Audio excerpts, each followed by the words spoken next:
জানিয়েছেন তাদের দাবি উন্নত চিকিৎসা এবং পূর্ণ বাসস্থান এবং এছাড়াও যে রাষ্ট্রীয় যে স্বীকৃতি সেই স্বীকৃতির দাবিতেই কিন্তু তারা গতকাল মধ্যরাতে কিন্তু শ্যামলী পূর্ণ পঙ্গু হাসপাতালের সামনে কিন্তু তারা অবস্থান নেয় এবং তারা আজ সন্ধ্যা 7টার সময় যমুনার অভিমুখে কিন্তু তারা রওনা হয়ে হোটেল ইন্টারকন্টিনেন্টালের ঠিক সামনে যে মোড়টি রয়েছে সেখানে কিন্তু তারা অবস্থান নিয়েছেন এবং এই মুহূর্তে তারা পুলিশের ব্যারিকেড ভেঙে কিন্তু এই মুহূর্তে ডক্টর মোহাম্মদ ইউনূসের বাসভবন অর্থাৎ প্রধান উপদেষ্টার বাসভবনের অভিমুখে কিন্তু তারা রওনা হয়েছেন। দর্শক, আপনারা কে কোথায় থেকে আমাদের সঙ্গে যুক্ত আছেন জানাতে পারেন কমেন্ট বক্সে। এছাড়াও জুলাই বিপ্লবে যারা আহত হয়েছেন তাদের যে দাবি সে বিষয়ে আপনার মতামত কি সেটাও কিন্তু জানাতে পারেন আমাদের কমেন্ট বক্সে।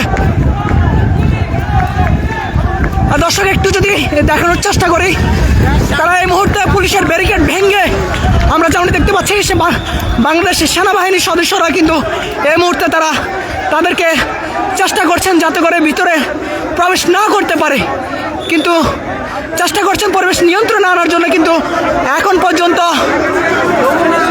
যমুনার ভিতরেই কিন্তু জুলাই বিপ্লবে যারা আহত হয়েছেন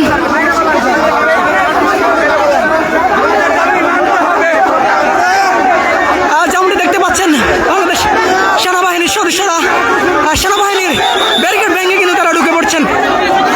সেনাবাহিনীর ব্যারিকেড, পুলিশের ব্যারিকেড ভেঙে সর্বশেষ বাংলাদেশ সেনাবাহিনীর ব্যারিকেড ভেঙেও কিন্তু তারা ভিতরে প্রবেশ করছেন।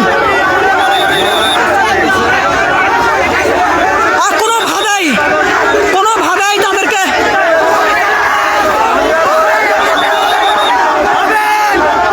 সেনাবাহিনীর ব্যারিকেড ভেঙে এই মুহূর্তে ডক্টর মোহাম্মদ ইউনূস অর্থাৎ প্রধান উপদেষ্টার বাসভবনের অভিমুখে রওনা হয়েছেন জুলাই বিপ্লবের আহতরা।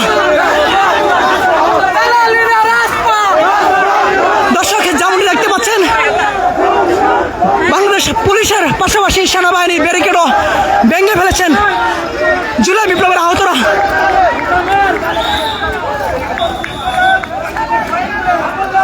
তাদেরকে বোঝানোর চেষ্টা করছেন, তারা বলছেন যে